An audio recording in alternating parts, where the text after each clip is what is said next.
오늘 말씀의 주제는요, 잘 몰라서 하는 소리야 라고 하는 주제입니다. 잘 몰라서 하는 소리야. 잘 몰라서 하는 소리야. 나를 잘 몰라서 하는 소리야. 제목 되게 재밌죠? 마태복음 16장입니다. 마태복음 16장 14절로부터 17절까지의 말씀입니다. 13절부터 읽는 게 좋을 것 같습니다. 13절부터 읽겠습니다. 함께 읽겠습니다. 시작. 예수께서 빌립보 가이사랴 지방에 이르러 제자들에게 물어 이르시되 사람들이 인자를 누구라 하느냐. 이르되 더러는 세례 요한, 더러는 엘리야, 어떤 이는 예레미야나 선지자 중에 하나라 하나이다. 이르시되 너희는 나를 누구라 하느냐. 시몬 베드로가 대답하여 이르되 주는 그리스도시요 살아계신 하나님의 아들이시니이다. 예수께서 이르시되 바요나 시몬아 내가 복이 있도다. 이를 내게 알게 한 이는 혈육이 아니요 하늘에 계신 내 아버지시니라. 아멘. 사람들은요 자기에 대해서 잘 모르면서 이야기하는 것에 대해서 굉장히 불쾌함을 느낍니다. 날 잘 모르면서 아무렇게나 떠드는 거, 아무렇게나 나에 대해서 평가하고 이야기하는 걸 굉장히 불쾌하게 생각하고 어려워하죠. 그리고 굉장히 예민하게 반응하게 되어진다는 거예요. 그래서 칭찬을 10개를 받아도요 하나 안 좋은 피드백을 딱 받고 나면요 10개의 칭찬은 온데간데 없이 그 하나에 온통 사로잡혀가지고 그 하나 때문에 하루 종일 막 아무것도 손에 일이 안 잡히고 그거 아닌데 막 해명하고 싶고 막 그거에 대해서 막 변명을 하고 싶은 마음이 막 이렇게 이제 그게 오래 기억에 남는다라는 거예요. 근데 그렇게 예민하게 반응할 필요가 없어요. 왜냐하면 그렇게 이야기하는 건 잘 몰라서 하는 소리예요. 우리가 보통 이런 얘기를 듣고 싶어 하거든요. 내 주변에 있는 사람들이 이런 얘기를 해줄 사람들로 채워놓는다는 거죠. 잘 몰라서 하는 소리야. 아유 너에 대해서 그거 잘 몰라서 하는 소리야. 이렇게. 근데 그 말에 안 좋은 말의 대부분은 진짜 잘 몰라서 하는 얘기예요. 그래서 그 말에 이렇게 귀를 기울일 필요는 없어요. 저도요 이제 뭔가 이렇게 결정해야 되는 순간들이 있고 선택해야 되는 순간이 있을 때요. 굉장히 제가 할 수 있는 최대치로 가장 합리적이고 가장 모든 일을 만족시킬 수 있는 방법을 찾아요. 그렇게 해서 결정을 해도요 누군가 항상 볼멘 소리는 나올 수밖에 없어요. 유한한지라 모든 일을 만족시킬 수 있는 게 방법이 없다라는 거예요. 사람이 제시한 방법 중에는요 절대적인 방법이 없어요. 오직 예수 그리스도의 십자가 복음만이 절대적인 만족을 가져다 줄 수 있어요. 누구에게나 모든 민족, 어떤 문화에 있든지 어떤 형편에 있든지 어떤 마음의 상태이든지 어떤 상황에 놓여졌든지 상관없이 건강하냐 건강하지 않냐 장애가 있냐 없냐 이런 거하고는 전혀 상관없이 예수 그리스도는 모든 이에게 절대적인 만족이 될 수 있어요. 근데 인간인 저는 그리고 유한한 인간인 우리는 어떤 선한 방법과 내가 할 수 있는 옳다고 하는 기준 안에서 최대치로 결정을 해봤는데도 모든 사람을 만족시킬 수는 없다라는 거예요. 그래서 공의롭게 결정해 본다고 애는 쓰는데 굉장히 편파적이게 되어지거나 앞뒤 전후를 꼼꼼히 따져서 생각하지 않으면 이상해 보이는 결론을 내릴 때가 있어요. 저는 그렇게 내렸는데 사람들은 앞뒤 전후 다 띄워먹고 결정한 것만 보면 뭐야 왜 이렇게 결정했어? 이런 생각이 들 수도 있다라는 거예요. 그래서 그런 결정을 내리고 나서 욕을 먹으면요 항상 그 고민을 같이 한 사람들이 있잖아요. 야 이거 이렇게 결정할까? 아니야 이건 또 이렇게 이 사람이 또 너무 편파적으로 소외당할 수도 있어. 이렇게 결정할까? 이렇게 함께 의논하면서 결정했었던 사람들은 알잖아요. 어떤 과정을 통해서 그 결정을 내리게 됐는지. 그럼 그 사람들끼리 서로 하는 말이 잘 몰라서 그래. 잘 몰라서 그렇게 얘기하는 거야. 이렇게 결정하는 데 있어서는 반드시 이런 과정이 있었어 라고 이렇게 잘 몰라서 하는 소리야. 너가 얼마나 고민했고 치열하게 생각했는지 잘 몰라서 그러는 거야. 신경 쓰지 마 라고 이야기한단 말이에요. 근데 우리는 보통 그런 말에 더 예민하게 반응하게 되어지는 거예요. 안 좋은 말, 잘 모르고 한 소리면 모르고 한 소리다라고 넘기면 되잖아요. 근데 이게 안 넘어가져요. 막 어떻게든 해명하고 싶고 어떻게든 막 변명해주고 싶고 막 이거에 대해서 내가 항변해서 막 이걸 설득시켜서 그 사람도 결국 납득을 하게끔 만들려고 하는 마음이 있단 말이에요. 근데 그런 사람들 대다수는 설명이 안 돼요. 설득이 안 돼요. 왜냐하면 그냥 까고 싶어서 까는 경우가 많거든요. 그러니까 아무리 내가 변명을 하고 상황 설명을 해줘도 이거에 대해서 이렇게 받아들이지 못하는 사람이 대부분이기 때문에 신경 안 쓰는 게 제일 좋아요. 신경 안 쓰는, 나를 잘 몰라서 하는 소리에 귀를 기울이지 않는 게 제일 좋아요. 그런데 신경이 안 써지냐고요. 이게 신경이 안 써질 수가 없잖아요. 짜증나고 막 화딱지가 나고 되게 계속 곱씹게 돼요. 처음에는 스쳐 지나갈 땐 별말 아니었는데 스쳐 지나가서 하하 이렇게 웃었어요. 그래서 별말 아닌 줄 알고 이렇게 스쳐 지나갈 때 이렇게 얘기를 듣고 웃었는데 돌아서서 한 번 곱씹으니까 느낌이 좀 이상한 거예요. 그리고 2번 곱씹으니까 이 자식 봐라. 3번 곱씹으니까 그때부터 왜 내가 그때 웃었을까가 막 후회되기 시작하는 거 있죠. 그런 기분 느껴보신 적 있으시죠? 아, 그때 이런 의도로 얘기한 것 같았는데 그때 막 쏴 붙였어야 되는데 내가 그때 왜 웃었지, 바보처럼? 아, 얘가 나를 어떻게 봤을까? 막 이런 막 마음이 든단 말이에요. 그리고 막 4번 곱씹으면 막 자면서 막 이불킥하고 막 이런 막 정서가 막 다 찾아온단 말이에요. 계속 곱씹게 되고 분하고 열이 받아요. 유튜브 영상 같은 데서도요, 사람들의 정서는 아주 기가 막히게 반응을 해요. 애를 써서 만든 영상에 댓글이 달리기 시작하잖아요. 막 영상을 만들면, 저희도 막 영상을 편집하고 만들면 그 영상에 이제 댓글이 막 달리기 시작하는데, 보통 대다수의 댓글은 다 좋은 댓글이에요. 너무 은혜 받았어요. 막 이러면서 너무 감동이에요. 이런 댓글들이 대부분이에요. 근데 10개가 좋은 댓글이 달려도 1개가 이상한 댓글이 달릴 때가 있어요. 막 문법도 전혀 안 맞으면 이상한 댓글들을 막 딱딱 해놓으면요, 그 이야기를 달으면 세상 분해요. 세상 억울하고 막 그 댓글에다가 막 다 써주고 싶어요. 뭐라고 막 하고 싶은 이야기를 내가 이걸 왜 했고 왜 그런 얘기인지 막 다 댓글 안에서 막 해결하고 싶은 욕구가 막 이렇게 계속 신경 쓰인단 말이에요. 그리고 또 아이디가 다 다르잖아요. 뭐 이상한 아이디, 뭐 세상을 정복하는 자, 뭐 이러면서 뭐 이상한 아이디, 자기 이름 안 쓰고 이상한 아이디니까 그냥 막 달아요. 그럼 괜히 한번 클릭하고 들어가서 어떤 놈인지 한번 보려고 괜히 한번 클릭해서 들어가게 보기도, 이 자식이 누구지 이거? 막 이런 궁금증을 막 생각하게 되는 거예요. 그리고 더 치졸하고 유치한 건 뭔지 아세요? 제가 또 더 치졸, 이걸 설교를 준비하면서 싹 살펴봤거든요. 이후에 이야기할 건데 싹 살펴봤는데, 제가 너무 치졸하고 유치한 건 유튜브에 댓글도 아니에요. 유튜브 보면 좋아요, 싫어요 표시가 있어요. 엄지척, 엄지 이렇게 되는 게 있어요. 아시죠? 유튜브에 보면 이렇게 돼 있어요. 그래서 대부분 이렇게 엄지척이 이렇게 많아요. 대다수의 영상들은. 근데 그냥 안 보고 댓글도 안 두고 그냥 제가 한데 이걸 꼭 표시해 놓는 사람이 있어요. 댓글도 안 다고 다 안 본 것 같은데 이걸 굳이 표시를 하고 간단 말이죠. 그러니까 이건 안 하는 건 상관이 없는데 왜 굳이 그걸 꼭 눌러놓고 가냐고. 이게 막 또 세상 분한 거예요. 누구지? 어떤 자식이야? 그러면서 제가 이제 이걸 누른 사람 다 보고 누른 거야? 이러면서 막 제가 화가 나고 막 짜증이 괜히 밀려요. 별것도 아닌 요 엄지 여기에 숫자 삥 하나 있는 게 그게 그렇게 세상 억울한 거예요. 이 내용 보고 말하는 거야? 막 이러면서 이제 그런 생각들이 막 드는 거죠. 그래서 혹시 우리 지체들 안에 있는 거 아니야? 그래갖고 핸드폰 싹 다 걷어갖고 전수조사 한번 해? 막 이런 생각이 막 밀려 들어오고 막 이런단 말이죠. 혹시 그러니까 자신이 부정적으로 표현되어지는 것에 기분 좋을 사람이 어디 있겠냐는 거예요. 그거 되게 예민하게 반응해요. 칭찬이야 뭐 이렇게 좋은 댓글은 오케이 그냥 넘어갈 수 있는데 기분 좋으니까. 근데 아무렇지도 않은 건데, 그리고 되게 터무니없으면 터무니없다고 넘기면 되는데 이게 그냥 잘 넘어가지 않는다라는 거죠. 부정적인 말을 들었을 땐 어떻게든 내가 그런 말을 들을 사람이 아니라는 걸 막 증명하고 싶은 거예요. 나 얼마나 많이 고민했는 줄 알아? 얼마나 내가 이렇게 열심히 사는 줄 알아? 이러면서 막 이걸 막 증명하고 싶은 거예요. 가까운 사람들은 아마도 그 말이 얼토당토 않는 말이라고 이야기해 줄 거예요. 왜냐하면 그런 사람들을 주변에 뒀을 테니까. 그런 이야기를 해주는 사람들이 나한테 막 계속 그런 얘기하고 막 모함하고 이런 사람을 주변에 놓지는 않잖아요. 그래서 내 가까운 사람에게 이런 이야기를 가지고 가면 당연히 그렇게 이야기해 줄 거예요. 그리고 그렇게 얘기해 주는 게 맞아요. 그것도 난 중립적인 태도를 가질 거야, 이런 생각을 가지고 또 그 사람한테 가고 너 정신 차려, 그 말 못 들을 말 아니야, 너 들어, 이렇게 얘기해 주면 그 사람하고 관계가 많이 어색해질 수 있단 말이에요. 그래서 주변에 있는 사람들은 당연히 모르고 한 소리에 대해서는 위로해주고 격려해줘야죠. 그거 아무 신경 쓰지 마, 그거 아무런 의미 없이 쓰는 거야, 그냥 막 던지는 거야, 이렇게 얘기해줘야 되는 건 맞죠. 예. 근데 나 스스로는, 다른 사람 주변 사람들은 그렇다고 하더라도 나 스스로가 정말 진짜로 그런 소리가 억울한지는 돌아봐야 되잖아요. 정말 억울한 이야기일까? 정말 그게 못 들을 소리인가? 라고 하는 걸 스스로 좀 돌아볼 수 있어야 된다는 거예요. 관계 싸움에서요, 보통 이제 공동체에서 이렇게 같이 있다 보면요, 사람들끼리 이렇게 관계 싸움이 이렇게 일어나잖아요. 공동체가 있으면. 그럼 제가 이제 보통은 중재하는 역할을 많이 했어요. 중재하는 역할을. 근데 제일 중요한 건 먼저 누구에게서 어떤 정보를 듣느냐가 영향을 굉장히 많이 받더라고요.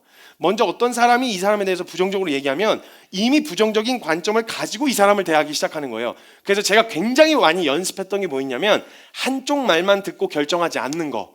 그래서 양편의 모든 말을 듣기 전까지는 절대 어떤 결정도 내리지 않는다는 거. 이걸 원칙에 두고 이제 관계를 중재를 하려고 하거든요. 근데요, 이쪽 말 듣잖아요. 이쪽에도 다 이유가 있어요.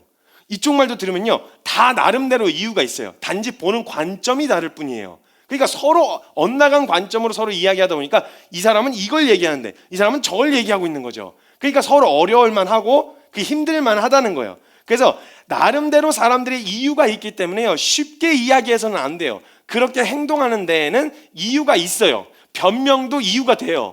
그러니까 막 그냥 뭐 태도에 대한 부분을 지적하거나 겉면이 들어가도요, 나름대로 얼마나 장황한 이유가 많은지 몰라요. 어마어마하게 저는 막 하려고 했었는데 이런 치열한 싸움이 있었는데 이러면서 장황한 이유가 어마어마하게 많아요. 나름대로 다 이유가 있다라는 거예요. 그래서 쉽게 이야기하기가 어렵고 쉽게 이야기해서도 안 돼요. 그게 맞단 말이에요. 그런데 이제 사람들이 나에 대해서 막 그런 이야기, 안 좋은 이야기들을 하면요, 그냥 세상 억울한 거예요. 그냥 나 너무 답답하고 난 그런 이야기를 들을 사람이 아니라는 생각 때문에 막 찾아가서 변명하고 설득하고 싶은 거죠. 저도 그런 일을 당해보기도 했고요. 만약 누군가 제 주변 사람이 그런 일을 당한다면 저라도 그렇게 얘기해 줄 거예요. 무시해. 몰라서 그래. 너에 대해서 잘 모르고 하는 소리야. 이런 얘기를 해줄 거라는 거죠. 맞아요. 그 사람들은 자신들이 보려고 하는 것만 보기 때문에 모르고 한 소리가 맞아요. 그리고 대부분 한 10중 8구는 대부분 진짜 사실이 아닌 경우가 너무 많아요. 모함이 많다는 거예요. 그냥 막 던지는 거예요. 그래서 세상 억울한 거죠. 사실이 아닌 것들에 대해서는 일일이 반응할 필요가 없지만 그게 그냥 넘어가기가 마냥 쉽지가 않단 말이죠. 나름 겸손한답시고요. 저도 그런 이야기를 들으면요, 제가 그럴 기분이 좋진 않아요. 저도 짜증이 나고 답답하긴 한데 또 못 들을 말은 아니다라는 생각을 가지고 충분히 건강한 생각을 하고 있다고 저는 스스로 생각을 했어요. 이 설교를 준비하기 전까지. 그래서 나름대로 지혜롭게 반응을 하고 있는 것 같아요. 욕을 먹고 막 모함, 진짜 모함이다 라고 했을 때는 그래, 뭐 그럴 수 있지. 그 사람들도 그런 관점으로 보면 내가 그렇게 비춰질 수 있지. 얼마나 화가 나겠어, 얼마나 짜증 나겠어 내가. 이런 생각으로 충분히 건강한 생각을 갖고 있다고 생각했는데요, 근데 억울한 것도 맞고 답답한 것도 맞는데, 그래서 이번 말씀을 딱 준비하면서 제가 그 정서를 제대로 한번 느껴보기 위해서 제가 판도라의 상자를 열어보았습니다. 그래서 저에 관련된 댓글들을 다 찾아봤어요. 이 설교를 위해서 제가 판도라의 상자를 열기로 했어요. 그러니까 저는 나름대로 건강하다고 생각하고 있었어요. 이 생각에 대해서, 이 영역에 대해서 나름대로 제가 지체들한테도 항상 이야기할 때, 야, 은혜 입은 죄인이 못할 말은 있어도 못 들을 말은 없다. 우리가 어떤 죄인이었는지만 알면 못 들을 말 없다. 이러면 제가 막 이렇게 이야기했는데, 과연 제가 못 들을 말 없는 그런 건강한 태도를 가지고 있었는지를 돌아보기 위해서 제가 판도라의 상자를 열어봤어요. 저에 대한 이야기예요. 저에 대한 이야기. 워낙 제가 다른 다양한 교단, 다양한 사람들이 있는 곳에 제가 말씀을 전하러 다니다 보니까 전혀 다른 스타일의 사람들은 이거 받아들이기가, 용납하기가 쉽지가 않은 거죠. 자, 악성 댓글이에요. 잘 몰라서 하는 소리예요. 잘 몰라서 그 판도라의 상자를 열어봤어요. 말씀 때문에 제가 이걸 굳이 찾아봤어요. 그래서 활짝 열어봤는데, 이제 이게 주머니에서 손 빼라, 하나님 앞이다. 첫 번째입니다. 두 번째가 왜 선교사죠? 제대로 된 학력을 따지지 않고 무허가로 해서인가요? 이분의 강의는 자극적이다. 교회에서 잘 쓰지 않는 비속어를 의도적으로 섞어 쓰는 것 같다. 이렇게 전형적인 피해의식과 관종스러운 설교가 많다. 안 읽을래요. 조금 더 있는데 제가 이거 극히 일부분이고요. 제가 다 하진 않았어요. 근데 이런 부분에 대해서 얘기하는 게 이제 많이 있어요. 이제 많이 있는데 제가 아주 몇 부분만 발췌하고 여러분들이 감정 상하지 않을 만한 것들만 조금 이렇게 했습니다. 여러분은 감정 좀 불편하시죠? 만약 이런 이야기를 여러분 개인이 들었다 그러면, 내 가족이 들었다 그러면 되게 어려우시겠죠? 되게 불편하단 말이에요. 쉽지 않아요. 대부분은 일단 부정적인 프레임을 깔고 봐요. 거기다 가둬놓고 그 프레임에다 저를 가두어 놓은 채로 저를 보기 시작하니까 모든 게 다 마음에 안 드는 거예요. 제스처가 왜 이렇게 현란하냐, 정신 사나워 죽겠다라부터 시작해서 제가 가끔 이야기하다가 이렇게 팔을 이렇게 걷어서 하는 습관이 있어요. 습관이 이렇게 걷어서 이렇게 제가 보시면 아는데, 뭔가 조금 흥분하면 제가 이렇게 막 이렇게 해요. 그래서 왜 저러느냐부터 시작해가지고 제가 가끔 이렇게 주머니에 손을 넣었다 뺐다 이렇게 하는, 제가 긴장이 돼서 그래요. 여러분이 보시기에 저 전혀 긴장 안 한 것 같잖아요. 제가 긴장하면 이렇게 손끝이 막 차가워지거든요. 그래서 이걸 손을 많이 움직이지 않으면 마이크를 들다가 이걸 떨어뜨릴 뻔한 경험이 있어요. 여러분, 매주 설교가 저는 엄청 긴장이 돼요. 나중에 손 한번 만져보게 해드릴게요. 여기 차가워요. 엄청 긴장이 된단 말이에요. 저도. 그러니까 이제 막 그런 제스처들이 긴장이 되니까 특히나 더 말이 안 풀리거나 막 단어가 목구멍에 갇혀갖고 안 나올 때가 있거든요. 이럴 때는 막 어떻게 해야 될지 막 제가 우왕좌왕하게 되는 거예요. 그거부터 시작해서 짝다리 짚는다부터 시작해가지고 막 별의별 얘기가 많아요. 근데 대부분 그냥 별로 이렇게 중요한 얘기는 아니에요. 본질은 아니에요. 근데 제가 아무래도 말씀을 전하는 사람이다 보니까 설교 가지고 피드백하는 걸 굉장히 분하고 좀 어려워하는 부분이 있죠. 이건 누구나 그렇게 설교하는 사람이라면 또 자기 영역에 있어서 축구하는 사람 보고 너 축구 진짜 못한다 이러면 되게 어려울 거 아니에요. 축구 선수 보고 수학 못한다 이렇게 하는 거 그건 별로 기분이 안 나쁜데 축구 못한다 그러면 되게 기분이 상하듯이 그래서 아주 별로 이렇게 탄탄하지 않고 성경적 지식이 부족한 것 같고 막 이런 얘기를 들으면 어씨 보여줘 막 이러면서 막 이제 막 분노가 이제 막 어떻게 공부하는지 막 찍어서 보여줘 막 이러면서 이제 막 그런 흥분이 된단 말이에요. 제가 지금 좀 흥분됐어요. 네. 흥분되면 제가 말을 빨리 하게 되는데 아무튼 이런 소리를 하게 되면 이제 그 누군가에게 막 이야기해서 막 속상하고 막 이야기하고 싶은 거죠. 막 얘네들이 막 이렇게 얘기하는데 그럼 무슨 이야기를 듣고 싶어서 그걸 묻겠어요. 몰라서 그래. 그 사람이 잘 몰라서 그렇게 얘기하는 거야. 모르는 소리 하는 거야. 이런 얘기를 듣고 싶은 거예요. 진짜 몰라서 하는 소리가 맞고요. 나도 그렇게 이야기하고 싶은 거예요. 그리고 한껏 너스레 떨면서 은혜 입은 죄인이 못 들을 말 어딨냐고 이런 멘트를 자주 날리기도 했어요. 근데 이 설교를 준비하면서요. 제가 이 말씀을 준비하다가 제가 소름 끼치는 걸 발견했어요. 정말 제가 너무너무 소름 끼치도록 야, 나 진짜 최악이구나 라고 하는 소름 끼치는 모습을 제가 발견했는데요. 악성 댓글 정말 기분이 좋지 않아요. 그리고 전부 다 팩트가 아니에요. 전부 다 맞는 소리가 아니란 말이에요. 못 들을 말은 아니에요. 근데 또 왜냐면 어떤 취급을 받은데 무슨 의미가 예수님이 어떤 취급을 받으셨는데 은혜 입은 죄인이 못 들을 말이 어디 있어요. 아니 못 들을 말이지. 그러니까 뭐 전부 다 팩트는 아니고 모함이긴 하지만 또 못 들을 말은 아니란 말이에요. 근데 내가 진짜 들어서는 안 되고 진짜 못 들을 말이 이 악성 댓글이 아니었더라고요. 말도 안 되는 모함이 아니었더라고요. 제가 진짜 못 들을 말은 진짜 정말 나를 몰라서 하는 소리들이 있었어요. 진짜 저에 대해서 전혀 몰라서 하는 이야기들이 또 있더라고요. 이런 반응이었어요. 이런 반응이 절대 다수였어요. 무슨 말이었냐면 하나님 앞에서 참된 신실한 종임이 분명하네요. 이분은 참된 종입니다. 삶으로 말하는 것이 보여져요. 삶이 능력이라 그런지 도전이 됩니다. 역시 그 아버지의 그 아들 정말 하나님을 경외하는 사람입니다. 이게 절대 다수였어요. 댓글에. 근데 제가 이걸 준비하다가 진짜 못 들을 말, 날 진짜 몰라서 하는 소리는 이 소리구나. 진짜 소름 끼치게도 진짜 들어서는 안 되는 말이고 진짜 저의 실상과 제가 어떤 존재인지 몰라서 알았으면 절대 할 수 없는 이야기를 써놓은 댓글이 그게 다수인데 저는 그건 아무렇지가 않더라고요. 그 사소한 별것도 그러면 그런 부분이 아니 땐 굴뚝에서 연기 나겠어요? 그런 부분들과 모습들이 보여졌으면 점검하고 차라리 돌아볼 수라도 있는데 이런 말들 하나님을 경외하는 사람입니다. 삶으로 전해지는 게 느껴져요. 이건 제가 제 실상을 알지만 제가 들어서는 안 되는 이야기인데 이 반응에는 제가 아무렇지 않다는 걸 발견했어요.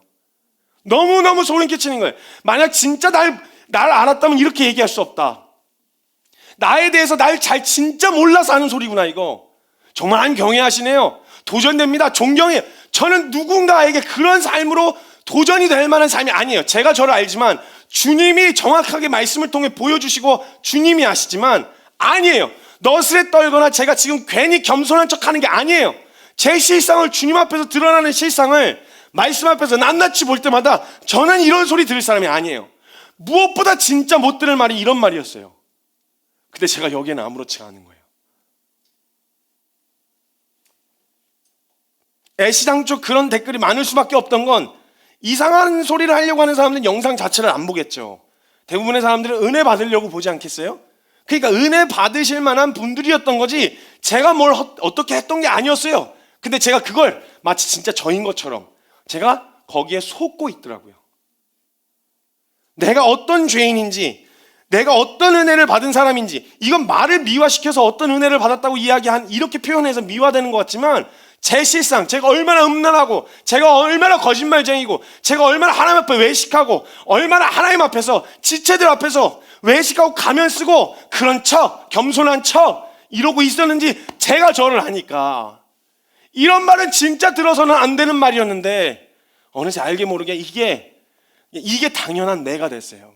여기서 조금만 더 다른 이야기, 왜곡된 이야기를 하면 이거에 견디질 못하는 거예요. 진짜 못 들을 말을 사실은 이게 아니라 이건데 이건 어줍지 않은 겸손 따위가 아니에요. 저 진짜 그런 사람이에요.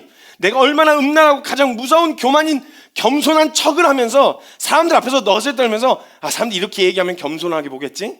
이렇게 하면 진짜 정직한 사람처럼 보겠지 하며 제 안에 수많은 생각들과 이것들이 오가는, 그걸 붙들고 막 싸우는, 제가 생각하는 것들이 입 밖으로 꺼내내기 시작하면 차마 이런 얘기조차 꺼내기가 참 어려운, 이걸 제가 생각하는 내용들을 입 밖으로 꺼내면요, 여러분 뭐 생각하는 모든 게 다 깨지실 거예요.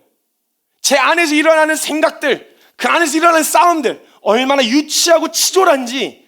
그런 싸움들이 만약 공개된다면, 저도 한 가지 그냥 결론 낸 건, 제가 말씀을 나누는 건 제가 잘난 사람이어서가 아니라 저도 던져진 그 말씀 앞에 함께 서겠다는 마음이죠.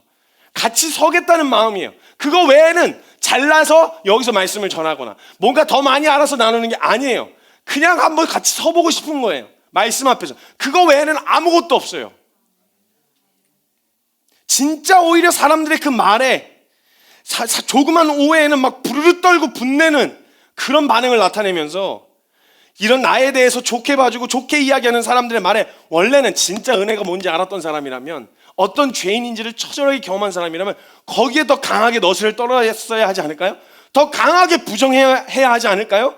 아니에요. 나 진짜 그런 사람 아니에요. 내가 진짜 입 밖으로 내 입으로 얘기하기가 참 뭐해서 그런 건데 전 이런 소리 들을 사람 아니에요. 저 이렇게 얘기하면 안 돼요. 전 그런 사람이 아니에요. 이런 소리를 들을 사람이 아니에요. 주님의 은혜 때문에 그 자리에 나올 수 있었을 뿐이지 전 진짜 그런 사람 아니에요. 더 강하게 이렇게 반응이 됐어야 하는데 어느새 모르게 가장 왜곡된 나에 대한 이미지가 이미 내게 심기어져 있다는 걸 발견했어요. 진짜 오히려 그런 사람들, 더 나에 대해서 좋게 이야기해주고 말해주는 사람들에게 더 나를 몰라서 하는 거야. 너 지금 나 몰라서 하는 소리야. 너 내가 어떤 놈인지 진짜 몰라서 하는 소리야 라고 부정했어야 되는데, 그런 종류의 글과 사람들의 반응에는 아무렇지 않고 마치 진짜 그게 나인 것처럼, 들을 소리를 들은 것처럼 반응하고 있는 제 자신에 소름이 끼쳤어요. 진짜 나를 모르는 건 악성 댓글 다는 사람들이 아니라 함부로 뒤에서 까고 다니는 사람들이 아니라 나를 모르는 사람들은 나를 보면 멋있다, 존경스럽다라고 말하는, 너무 진짜 너 너무 하나님 앞에서 진짜 치열하게 열심히 사는구나 라고 말하는 그 사람들이 정말 모르는 사람들인 거예요. 사실은 이 말이 얼마나 위험한 말인지를 알아요. 나를 좋아해 주는 사람들마저 저를 힘들게 하는 대상이 될 수도 있어요. 제가 이렇게 얘기하면 실망스럽잖아요. 뭐야 좋게 얘기해 줬더니 이상한 놈이네 이거. 좋게 이야기, 이렇게 반응할 수도 있는 위험한 발언이라는 걸 알아요. 근데 차라리 욕을 먹는 게 안전해요. 어떤 놈인지 정신은 차릴 수가 있으니까요. 근데 칭찬은요 마약과 같아서 이게 정신을 못 차리겠네요. 그렇다고 여러분 또 예배 끝나고 지나가는데 이 쓰레기 이러면서 인사하고 가시고 이렇게 하시면 안 돼요. 그런 얘기를 하라는 게 아니에요. 일부러 저희 감정을 상하게 하고 가시라는 건 아니에요. 너 그럴 줄 알았어. 말하는 뻔세 보니까 너 그럴 줄 알았어. 그러면서 인사하고 이렇게 흩어지시면 안 돼요. 여러분 그런 역할을 하면 안 되죠. 서로가 서로 안에서는. 아주 무섭네 갑자기 표정들을 보시니까. 그래 약간 이런 표정이어서 너무 무서운데 그런 게 아니에요. 제가 지금 말씀드리는 건 그런 얘기를 하라는 게 아니에요. 존중하고 서로에 대해서 예의와 존중하는 그런 문화는 있어야 되겠죠. 근데 그냥 밑도 끝도 없는 이야기, 이런 것들은 전혀 도움도 안 될 뿐더러 위험하게까지 하다는 거예요. 그게 바로 저였단 말이죠. 그런 척하면서 사람들 앞에서 뭔가 이렇게 결정하면 멋있게 보겠지? 이렇게 결정하면 제 안에 그런 싸움들이 늘 있어요. 하나님이 분명 옳다고 하는 멋있는 결정이 있어요. 한편 그걸 선택하면서 뒤에 딸려오는 열매가 이거 결정하면서 멋있게 보겠지? 사람들이 날 존경하겠지? 진짜 이런 마음들이 제 안에 공존하면서 싸워요. 두진 않아요. 내버려 두진 않죠. 거기에 엎어지진 않는데 이거 봐요. 또 뒤에 변명 붙이잖아요. 제가 말을 하면서도 그런 생각이 실제로 찾아 들어와요. 이게 저예요. 거기에 대해서 어떻게든 제가 조금이라도 선한 마음으로 하고 있다는 걸 강하게 어필하려고 그 선한 마음보다 훨씬 더 많은 시간 음란함과 거짓말과 그 다음에 시기와 질투와 이거에 있으면서도 제 안에 이거는 당연하게 여기고 칭찬받는 거 당연하게 여기고 그런 욕을 먹는 거에 대해서는 내가 정말 관종스럽지 않은가? 난? 이게 어느새 이상한 거예요. 어색하고. 제가 저를 몰랐어요. 진짜 모르는 건 제가 저를 모르고 있더라고요. 제 마음의 실상을 제가 몰라요. 안 좋은 댓글에 옹호하는 사람들과 싸움판이 벌어지잖아요. 댓글 안에서 니나 잘해라 이러면서 막 댓글이 막 달리고 막 이러면요, 그걸 보면서 또 뿌듯해하는, 이런 치졸하고 이런 치사한 그런 존재라는 거예요. 스스로 죄인이라고 고백하며 나에 대해서 박하고 남에 대해서는 관대하다고 생각했어요. 근데 그렇지 않았어요. 절대적으로 나한테 관대하고 남에 대해서 박한 기준을 가지고 제가 살고 있더라고요. 사람들이 나를 몰라서 그러는 건 비단 욕뿐만이 아니라 칭찬도 포함이었어요. 욕에 대해서는 그렇게 격하게 반응하는데 전혀 그렇지 않은 나의 실상을 내가 알면서도 포장해서 그런 칭찬을 받고 있는 게 더 부끄럽고 원래 수치스럽고 손살에 쳐야 되는 게 맞는데, 나에 대한 부정적인 말에 토시 하나라도 왜곡된 것이 있을 땐 세상 억울해하면서 전혀 모르고 하는 칭찬에 대해서는 왜 아무 반응이 없냐는 거죠. 이것이 더 심각한 문제라는 걸 저에게 가르쳐 주셨어요. 차라리 왜곡된 말이든 모함이든 실제 있는 욕이든 그 비방과 참소와 비난은요, 점검할 기회라도 준다니까요. 날 돌아보게 하는 기회라도 주는데, 칭찬과 박수에 휘둘리기 시작하면요, 분별을 할 수가 없어요.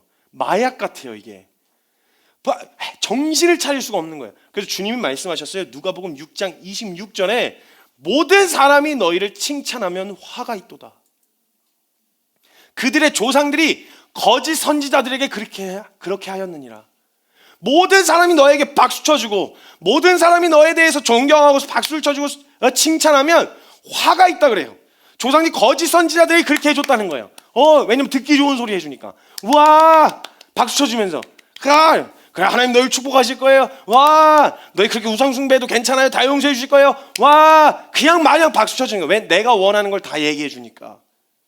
화 있을진저 화가 있도다.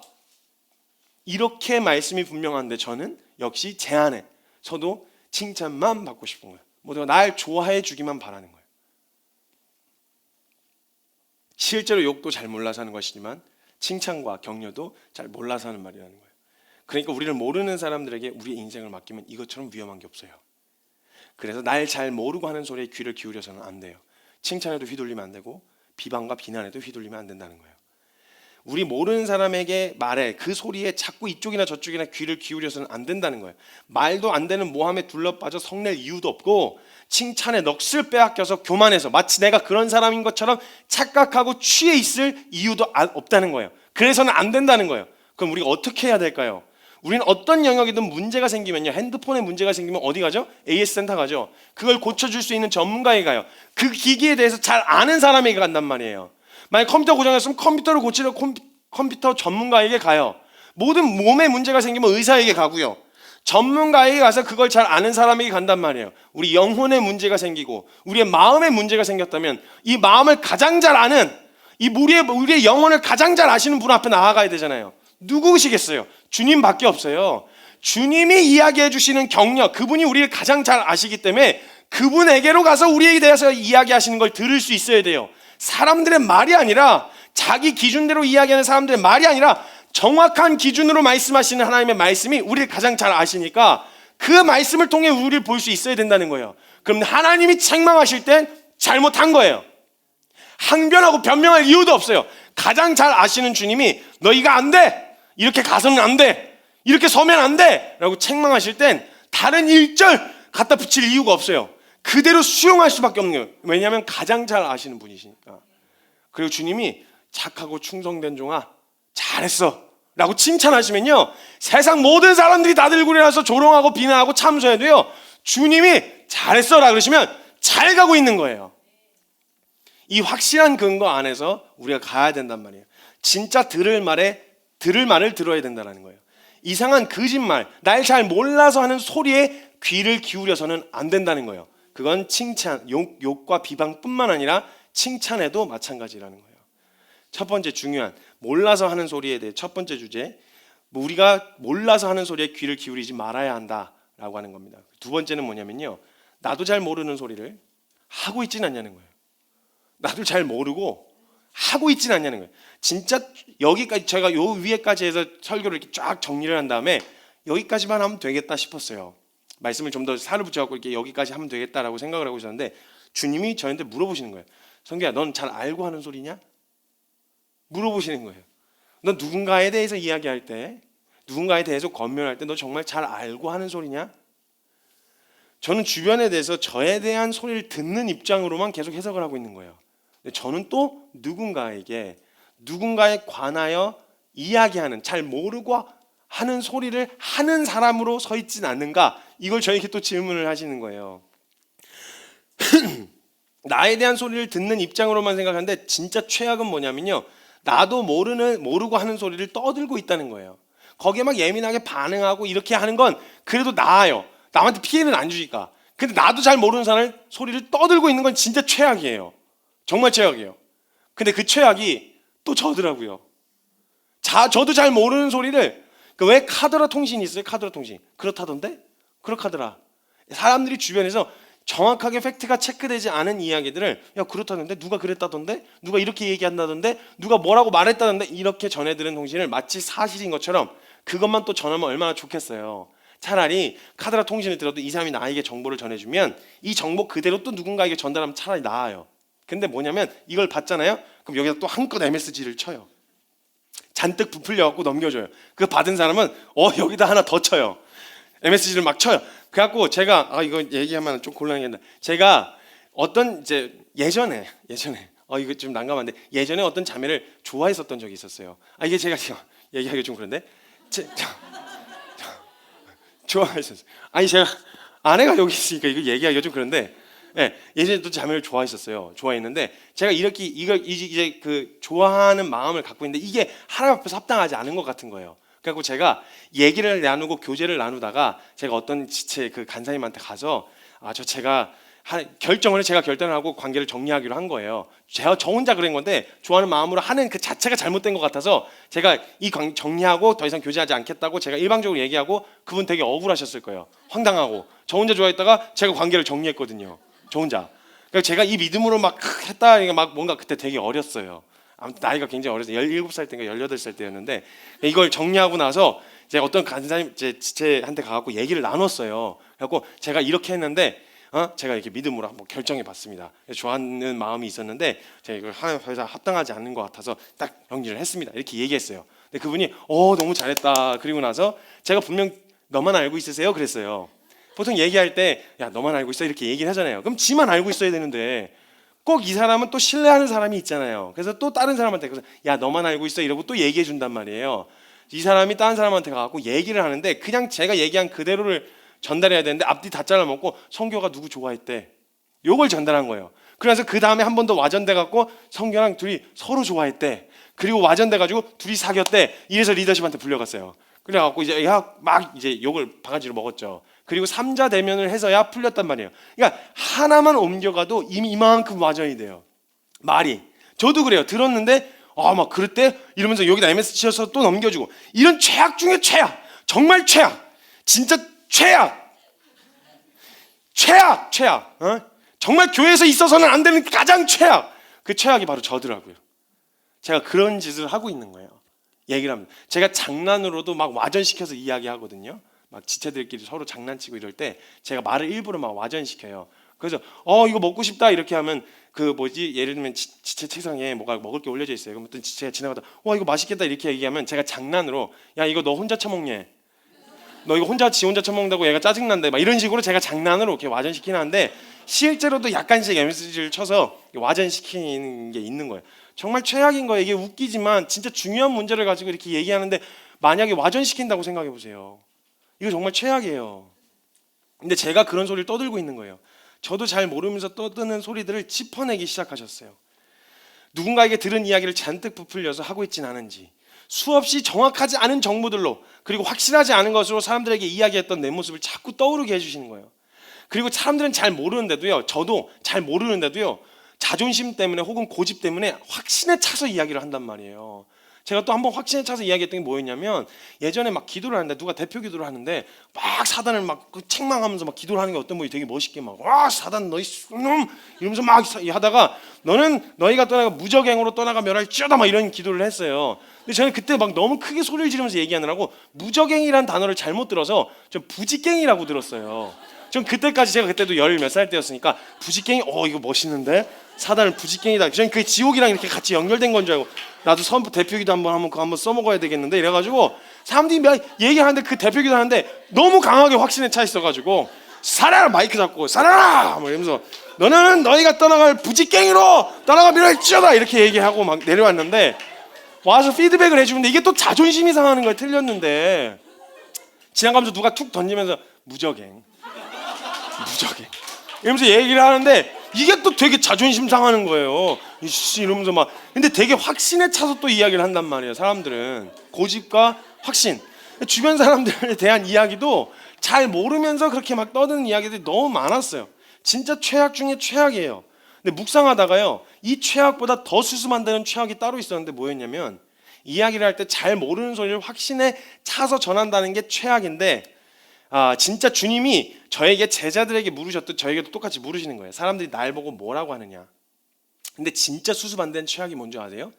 예수님에 대한 이야기를 할 때에도 모르고 하는 이야기들이 이걸 예수님에 관한 이야기를 전해줄 때 모르고 떠드는 확신에 차서 떠드는 소리가 진짜 정말 최악이에요. 살고 죽냐가 결정되어 달려있는 예수님에 관한 이야기를 하는데 잘 모르고 확신에 차서 떠든다. 이건 정말 정말 위험한 이야기예요. 와전시키고 부풀리고 예수님 절대 그런 약속해 주신 적 없어요. 주님이 예수님이 승천하시면서 승천하실 때 약속하신 건 딱 하나였어요. 함께 하겠다. 너 나 믿으면 내가 상황 바꿔줄게. 너 나 믿으면 내가 환경 개선해줄게. 돈 많이 줄게. 문제 해결해줄게. 소원 들어줄게. 이런 얘기 안 하셨어요. 딱 하나의 약속하셨어요. 세상 끝날까지 항상 너희와 함께 하겠다. 이 말은 고난 중에도 내가 함께 하겠다. 잘 나갈 때도 함께 하겠다. 근데 예수 믿으면 축복받아서 잘 받는다. 이런 약속을 하신 적이 어디 있어요? 없어요. 잔뜩 MSG 쳐가지고 와전시키는 진짜 최악은 예수님에 대해서 잘 모르면서 떠드는 소리, 확신에 차서 떠드는 소리가 가장 위험하고 가장 최악 중에 최악인 거예요. 그리고 주님이 저에게 물으시는 거예요. 사람들이 날 보고 뭐라고 하드나? 사람들이 나를 누구라 하느냐? 물으시는 거예요. 예수님을 좋지 않은 관점으로 바라보고 있었던 사람들이 그때 당시에도 있었어요. 지금도 있고요. 예수님에 대해서 안 좋게 생각하는 사람들이 있어요. 어느 때나. 우리가 확실하게 알지만요, 하나님의 아들이신 예수님을 안 좋게 볼 이유가 없죠. 죄인인 우리를 위해서 오신 게 아니라면 그 이유가 아니고서는 하늘 영광을 버리고 오실 이유가 없으신 분이시니까 순수한 의도로 여기 오셨다라고밖에 설명이 안 된다는 거예요. 그러니까 그 편협한 시선과 이단이라고 하는 프레임을 씌워놓고 예수님에 대해서 정확하게 알고 분석한 것처럼 떠드는 사람들이 그때 당시에도 있었어요. 믿는 사람들이라면 다 알겠지만 정말 몰라서 하는 소리였어요. 예수님에 대해서 정말 몰라서 하는 소리들이 많았어요. 막 모함할 때 신성모독이다. 하나님의 아들이라 그러니까 신성모독이다. 정말 몰라서 하는 소리죠. 그분은 정말 하나님의 아들이셨어요. 그리고 막 이단이래요. 하나님의 아들 보고 그러고 나서 막 이단이라는 거예요. 지네가 정통이고 예수님이 이단이래요. 보면 알겠지만 예수님이 정통이고 걔네들이 이단이었죠. 근데 그 사람들이 보기엔 자기하고 다르기 때문에 이단이라는 거예요. 그냥 막 이단이다. 나사렛 촌사람이다. 촌사람이요? 예수님이 천지를 창조하신 하늘 보좌에 계신 분이 뭐고 촌사람이요? 그럼 걔네는 지금 어디서 살고 있다는 거예요? 이렇게 편협한 시각과 이미 부정적인 프레임을 가둬놓고 아무리 얘기를 해도 막 모함하고 이야기할 때는 진짜 몰라서 하는 소리였어요. 요셉의 아들이잖아 네가. 무슨 네가 하나님의 아들이야. 이렇게 모함하는 거예요. 그래서 예수님에 대해서 잘 모르면서 자신들이 본 예수에 대한 내용을 확신에 차서 떠들어대기 시작했어요. 근데요, 예수님이 놀랍게도요, 이런 말에는 반응 안 하셨어요. 이런 말에 일체 반응 안 하셨어요. 빌라도 앞에서 그리고 사람들 앞에서 그 헤롯 왕 앞에서도 모여서 모함을 당할 때요, 일체 어떠한 답변, 네가 신성모독 했냐 안 했냐 뭐 이런 말에 대해서는 일체 답변을 안 하시다가 딱 한 가지에 대하여는 명확한 답변을 내놓으셨어요. 네가 하나님의 아들이냐? 맞다. 네가 말했느니라. 내가 그다.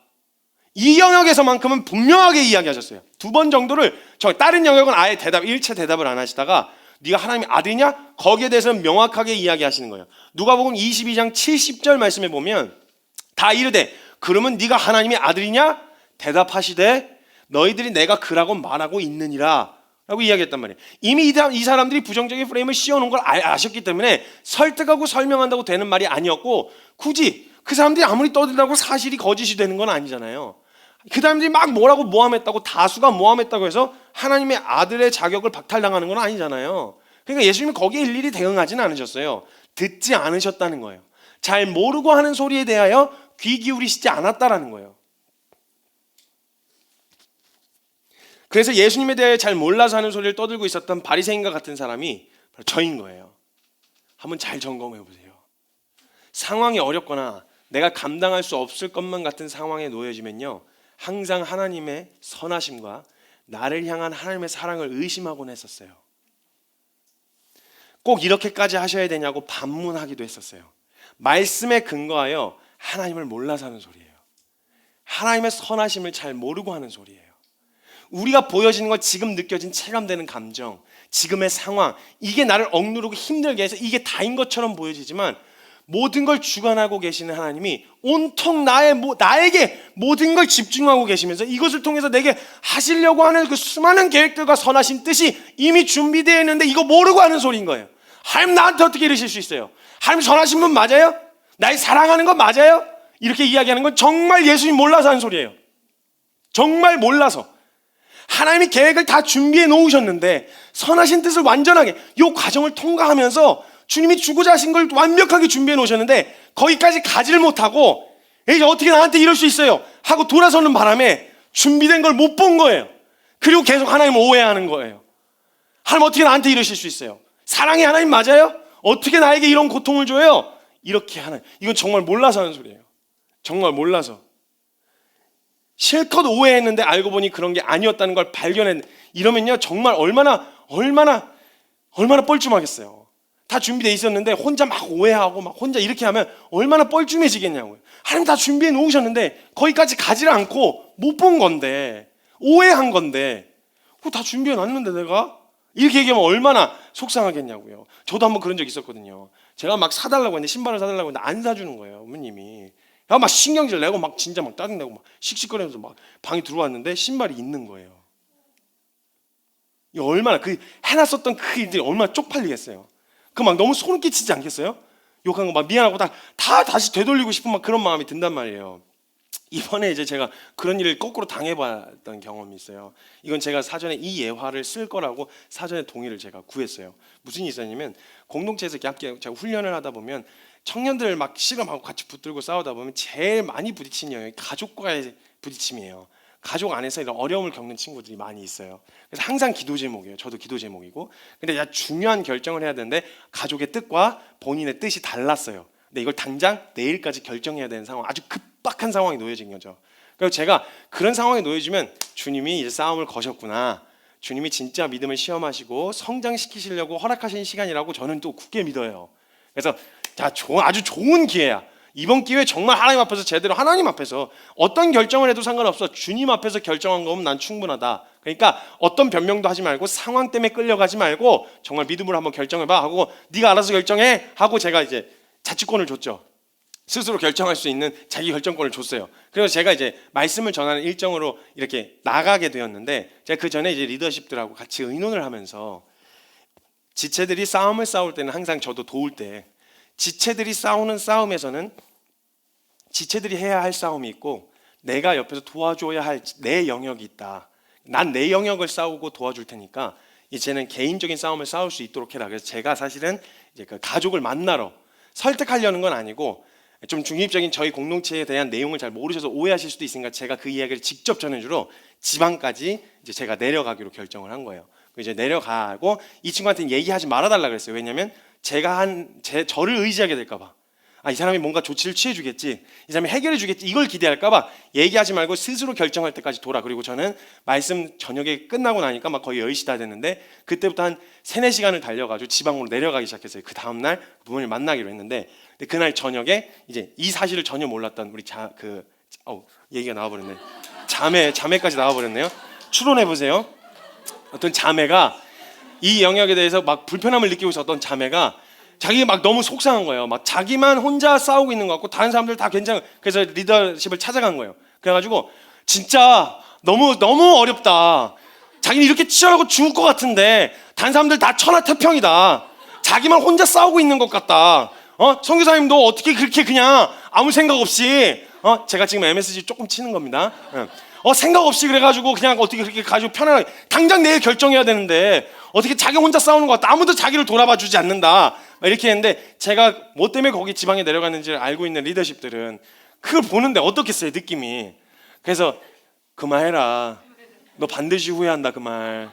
너 반드시 내일쯤이면 이불킥 할 거다. 그만해라 이렇게 얘기했는데 저는 도대체 막 너무 어렵고 자기 혼자 싸우는 것 같다는 거예요. 그 다음날까지 안 돼. 막 아침에 전화가 와 있고 난리가 아니었어요. 결정해야 되는데 너 어디 갔냐는 거죠. 그게 너 잠이 오냐는 거죠. 저한테 전화를 해갖고 아침에 막 전화를 한 거예요. 그리고 나서 이제 도저히 안 되겠으니까 리더십이 가르쳐 줬어요. 제가 어디를 가는 건지. 잘못된 지방에 내려갔다는 걸 이제 알려주게 된 거죠. 그랬더니 그 흘러내리는 표정, 너 반드시 후회할 거라고 내가 얘기했다. 근데 이미 내가 알지 못하고 내가 이 상황에 집중하는 동안 이미 세팅이 되어 가고 있었던 거예요, 뒤에서. 근데 안 보이잖아요. 주님의 선하신 뜻도 그렇단 말이에요. 우리에게 주어진 상황과 환경들은 날 지금 막 짓누르는 것 같이 어렵지만 주님이 이 과정을 만들어 놓으셨다는 건 아니더라도 허락하셨을 땐 반드시 안전한 조치를 취해 놓으시거든요. 그 모든 것에 선하신 뜻이 다 계획되어 있단 말이에요. 근데 이걸 못 보고 그것까지 못 본 채로 돌아서 버리는 거예요. 선하신 뜻이. 그거 정말 주님 몰라서 하는 소리예요. 하나님 오해하고 하나님 선하신지 난 모르겠어요. 하나님 뭘 책임져요? 다 우리가 알아서 먹고 살아야 되는 거예요. 정말 진짜 극한의 상황까지 한번 가봤을 때 주님이 하늘에서 만나를 내리시고 홍해를 가르시는 이런 거 이걸 현실은 안 돼. 돼요. 그때 하나님이요 지금도 살아계세요. 이미 충분히 준비되어 있는 정보들이 있어서 단지 보여주시지 않고 우리가 또 기적을 기대할까 봐 안 보여주시는 거지, 그런 능력 동일하게 오늘날에도 가지신 분이세요. 근데 그 자리까지는 안 서는 거예요. 그리고 하나님을 오해하는 거예요. 인간 수준으로. 이런 오해들이 생기고 쌓이고 생겨서 하나님은 선하지 않다. 이건 정말 하나님을 오해하는 거예요. 정말 하나님 몰라서 하는 소리라는 거예요. 하나님의 선하심을 자꾸 오해하고 의심하게 되어진다는 거예요. 그래서 진짜 그 리더도 헛웃음 터져 나오고 지도 계속 헛웃음 터져 나와서 평생 놀림거리가 됐어요. 저는 하나 잘못 걸리면 평생 놀리거든요. 있는 동안에 몇 년짜리다. 뭐 하나 잘못하고 이제 안 좋은 쪽팔린 사진 찍히면요, 이거 한 1년짜리다, 2년짜리다. 그럼 저희 지체들도 현재 차 몰고 나왔고 다 긁어먹고 막 이러거든요. 그럼 이제 계속 그 얘기를 이제 울고먹고 쌀며 먹죠. 뭔가 자기 의견에 대해서 주장을 막 강하게 하려고 그러면 나 갑자기 옆구리가 아파. 이렇게 스타렉스 옆구리 다 긁어먹어가지고 이렇게 얘기하면 이게 조용히 들어가고, 한 명은 이제 또 막 저한테 강하게 막 어필하려고 그러면 야 엉덩이가 막 아픈 것 같아. 그러면 이제 엉덩이 작살낸 거 스타렉스 그 뒷부분을 완전히 그냥 나무 들이받아갖고 작살낸 거 얘기하면 또 이렇게 들어가고, 이제 평생 놀릴 거였는데 지금 계속 놀림을 받고 있어요. 얼마나 쪽팔린 사진이에요 그거. 주님 어떻게 나한테 그러실 수 있는데, 만약 주님 만나 뵈서 야 너 그때 나한테 그렇게 얘기했었지, 내가 뭐 준비하고 있었는지 한번 볼래? 이러면서 보여주면 그때 얼마나 쪽팔리겠어요. 믿되 끝까지 믿어야 돼요. 끝까지 신뢰하는 거예요. 하나님의 선하심은 내 상황 때문에 의심할 이유가 없어요. 그 모든 상황 가운데서 이미 선하신 계획을 다 갖고 계신 분이시라는 거예요. 또 저희 공동체가 몰래카메라를 굉장히 많이 하고요. 성도님들 당하실 수도 있어요. 조심하셔야 돼요. 몰래카메라 같은 거 되게 좋아해요. 근데 어느 날 제 생일이었는데 제 와이프가 안 챙겨주는 거예요. 생일인데 아무것도. 제가 너무 속상하고 계속 내가 그런 걸로 삐지는 사람은 아닌데 좀 그렇지 않냐? 내가 뭐 선물 뭐 큰 걸 기대한 건 아니고 생일 축하한다는 말입니다. 미역국이라도 한 그릇 해야 되는 거 아니야? 생일인데 너무한 거 아니야? 이랬는데 이미 지체들하고 몰래카메라로 세팅을 준비하고 있었어요. 근데 제가 신경질을 되게 많이 냈거든요. 들어가서 너무 창피한 거예요. 진짜 너무 부끄럽고 막 어떻게 해야 될지를 모르겠는 거예요. 그래서 안 챙길 때는 뒤에서 준비하고 있구나 이렇게 굳게 믿었어요. 근데 그 이후로 한 번도 안 챙겼어요. 진짜 없더라고요 그냥. 그래서 사람은 믿으면 안 돼요. 주님은 준비해 놓고 계신데 사람은 믿으면 안 돼요. 아시겠죠? 아주 화가 나요. 또 반대로요, 우리가 아는 만큼 하나님에 대해서 굉장히 좋게 표현을 했어도요, 그거 잘 몰라서 하는 소리예요. 하나님은 늘 내가 생각하는 것 그 이상의 하나님이세요. 내가 좋다고 생각하는 거 이거 주시는 분이시라고 생각할 수 있겠지만 아니요, 그거보다 더 크신 주님이세요. 좋다고 생각하는 것도 그것도 오해예요. 이 정도 주님은 너무 선하셔, 좋으신 분이셔. 하나님 이런 것도 들어주시고 저런 것도 들어주시고, 이것도 오해예요. 안 좋은 것도 오해인데 내가 생각하는 게 다라고 생각하는 것, 착각하는 것도 하나님을 잘 몰라서 하는 소리예요.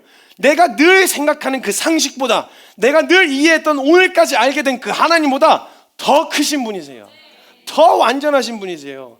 어떤 수식어를 갖다 예수님에게 붙여서 표현해도 다 표현을 할 수 없는 분이세요. 그분은 내가 아는 예수님이 다라고 하는 교만한 착각, 그래서 예수님이 제자들에게 사람들이 나를 뭐라 하느냐라고 물으셨어요. 이때 사람들이 경험한 범위 안에서 자기가 보기에 제일 좋은 걸로 예수님을 표현한 거예요. 어떤 사람은 세례 요한이라고 하던데요. 세례 요한 진짜 존경받았거든요. 어떤 사람은 이사야라고 하던데요. 이사야도 존경받았고요. 엘리야구나. 죄송해요. 엘리야라고 하던데요. 진짜 존경받던 선지자 중에 하나였어요. 그리고 어떤 사람은 예레미야라고도 하던데요. 어떤 사람은 그냥 선지자 중에 하나라고 하던데요. 각기 자신의 나름대로 최상급으로 표현한 표현들이었어요.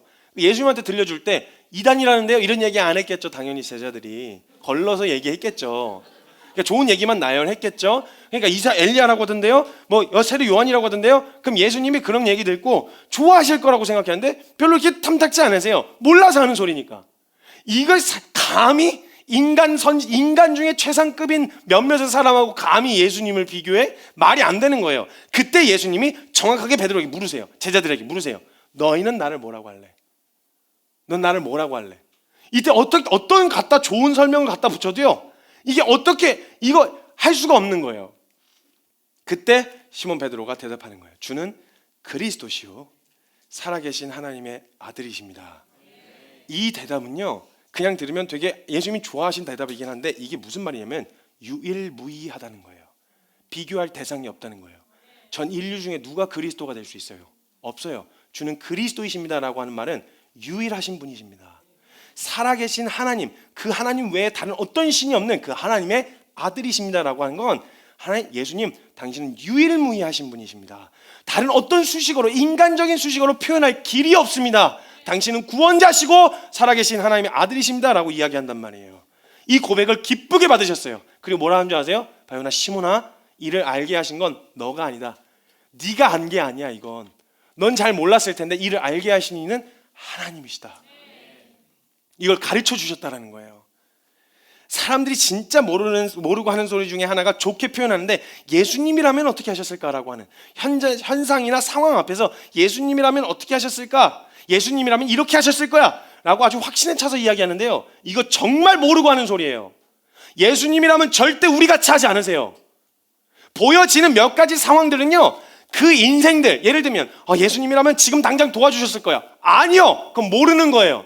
예수님은 지금 그 사람의 영혼 가운데 지금 당장의 도움이 필요한지 그 모든 인생을 다 살피신 다음에 이 순간에 필요하다, 이 순간에 만나야 되겠다, 이걸로 도와주신 거였고, 그걸 모든 것에 적용하면 안 돼요. 절대 우린 예수님처럼은 할 수 없어요.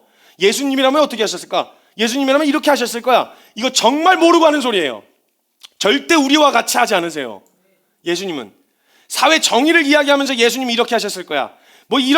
이거 하면서 예수님이 이렇게 하셨을 거야. 막 이야기를 하고 떠드는데 예수님이라면 이렇게 도와주셨을 거야. 예수님이라면 절대 우리 같이 하지 않으신다는 거예요. 이것처럼 치욕스럽고 하나님의 이름을 망령되이 일컫는 게 없어요. 저와 여러분 예수님 흉내도 못 내요.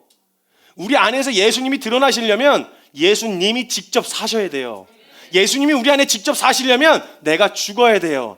나 여전히 나라고 죄인된 나를 가지고서 예수님이 흉내내고 따라가는 이 삶 불가능해요. 뱁새가 황새 못 쫓아가요.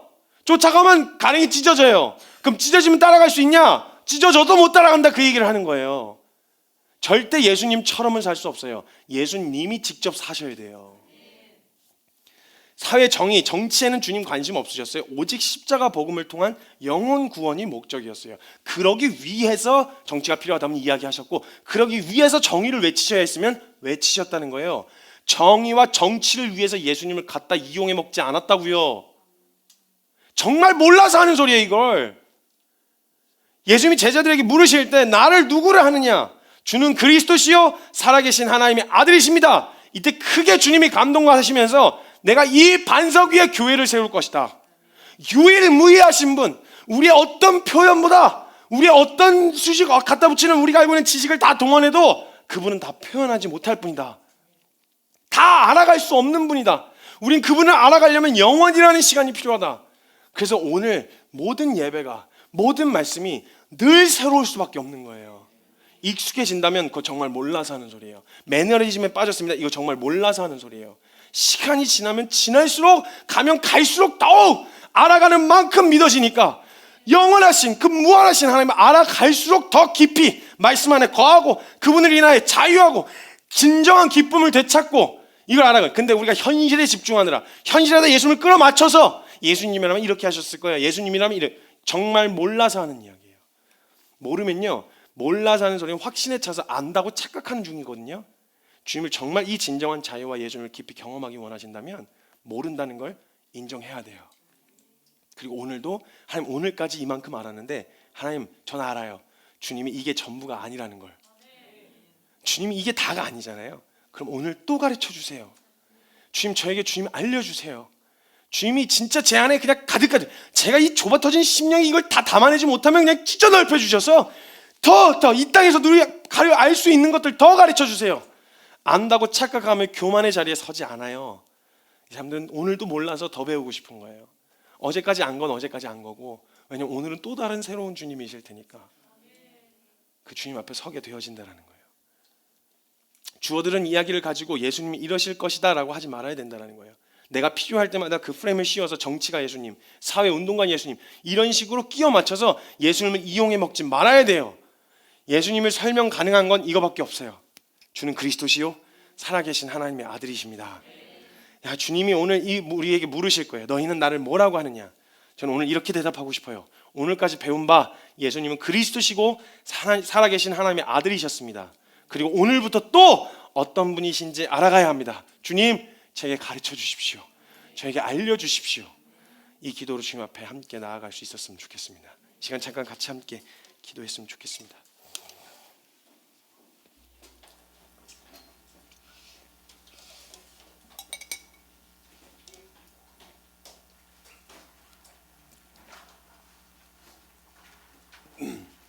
사랑하는 여러분, 어제의 믿음이 오늘을 지켜주지 않습니다. 그리고 오늘의 믿음이 우리의 내일을 지켜주지 않아요. 오늘 어제와 동일한 농도의 결단으로 믿음으로 서지 않는다면 그 어제의 믿음은 오늘을 지켜주지 않을 거예요.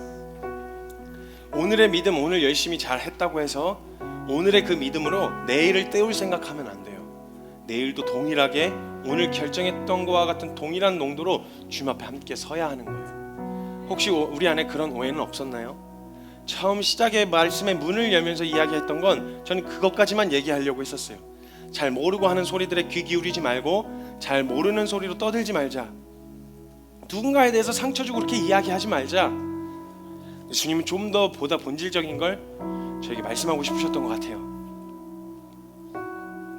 주변 사람들의 잘 모르고 하는 소리들에는 그렇게 예민하게 반응하면서 가장 날 잘 아신다고 하시는 하나님의 말씀에는 둔감하진 않았는지, 가장 나에 대해서 완벽하게 머리카락의 숫자까지 알고 아신다는 말은요, 매일 수십 가닥씩 머리가 빠지고 다시 자라요. 그 모든 정보를 늘 새로 업데이트 하신다는 거예요. 매일매일을요. 여러분, 누가 우리의 인생을요, 누가 우리의 삶에 그러한 관심을 두겠어요? 오늘 몇 가닥 빠졌고 몇 가닥이 자라났고, 이걸 누가 그렇게 관심을 갖고 바라볼 수 있겠어요? 주님은 이게 우리 항시 우리에게 시선이 향해 있으시다는 거예요. 그분의 음성은 둔감한 채 사람들이 잘 모르고 떠드는 소리에 예민하게 반응하고 있지는 않았냐는 거예요. 그리고 마치 잘 모르면서 남에 대해서 떠들든 예수님에 대해서도 잘못된 확신으로 예수님께 얘기하고 있지는 않았냐는 거예요. 예수님은 그건 거기까지는 아니야, 그렇게까지 믿어서는 안 돼, 그렇게까지 하면 안 돼. 아니요, 그렇게까지 해서 믿어도 되는 분이세요. 주님은 영원하신 분이시거든요. 무한하신 분이시거든요. 그래서 늘 우리의 상식을 뛰어넘으시는 분이시거든요. 상식 밖의 믿음을 사람들은 몰상식한 거라고 생각해요. 아니요, 그 상식의 지경이 넓어질 거예요. 오늘까지 경험한 하나님이 오늘로 멈추는 게 아니라 내일도 새롭게 하시고 모레도 새롭게 하신다면 그 하나님을 알아가는 날 동안에 날로 더욱 깊어질 수 있는 거예요. 기대합시다.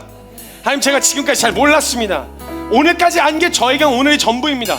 하나님, 오늘 제가 알고 있는 이게 다 아니시잖아요. 주님 더 크신 분이시잖아요. 주님, 가르쳐 주세요. 더 깊이 알고 싶습니다. 안주하지 않겠습니다. 이게 다라면 하나님 이렇게 서 있고 싶지 않습니다. 더 가르쳐 주십시오. 알 수 있는 자리가 순종의 자리라면 순종에 뛰어들겠습니다. 알 수 있는 자리가 사랑해야 되는 자리라면 사랑의 자리에 뛰어들겠습니다. 말씀하신 자리가 어디든지 그 주님을 더 깊이 알 수만 있다면, 더 알아갈 수만 있다면 하나님 기꺼이 그 자리에 뛰어들겠습니다. 그 믿음의 결정으로 함께 기도할 때 우리 사랑하는 주님의 이름 크게 한번 부르짖고 동성으로 함께 기도하며 나아갑니다.